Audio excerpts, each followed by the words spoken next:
tu. Jadi Manap ni ikat bungkusan tu makanan, dia ikat ketat-ketat, terus dia start motor. Krek krek krek krek krek krek. Tak mau start. Dia krek krek krek lagi.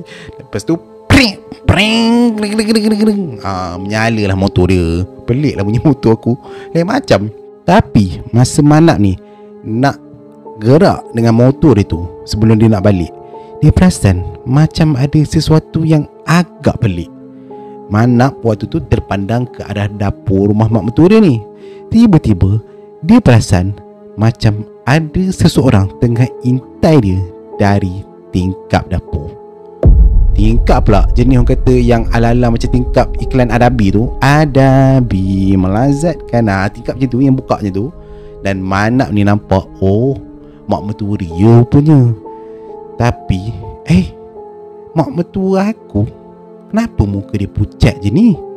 Lepas tu mak mertua dia tu senyum. Yang tak best, senyuman mak mertua dia tu, bibir dia panjang sampai nak cecah telinga. Ish, ya Allah, biar betul ni mak mertua aku ni. Dia macam seram pula mak mertua aku ni. Biar betul orang tu buang terbiat ke apa ni?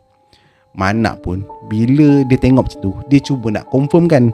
Dia cuba melambai, tapi mak mertua dia tu langsung tak balas. Dia cuma senyum je. Daripada pipi naik ke telinga sampai nak naik ke mata. Punyalah besar senyuman dia tu. Tapi kali ni senyum dia tu, mulut pula terbuka. Macam tu. Macam senyum orang yang tak normal.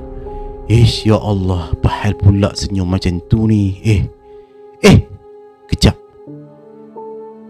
Laju betul mak mertua aku ni ke dapur. Bukan ke mak mertua aku ni pakai kerusi roda? Dia kan lumpuh. Mustahil dia boleh pergi seorang-seorang. Takkanlah dia angkat kerusi roda tu ke dapur. Takkan aku salah pandang ni, kata Manap ni dalam hati. Pelik juga dia.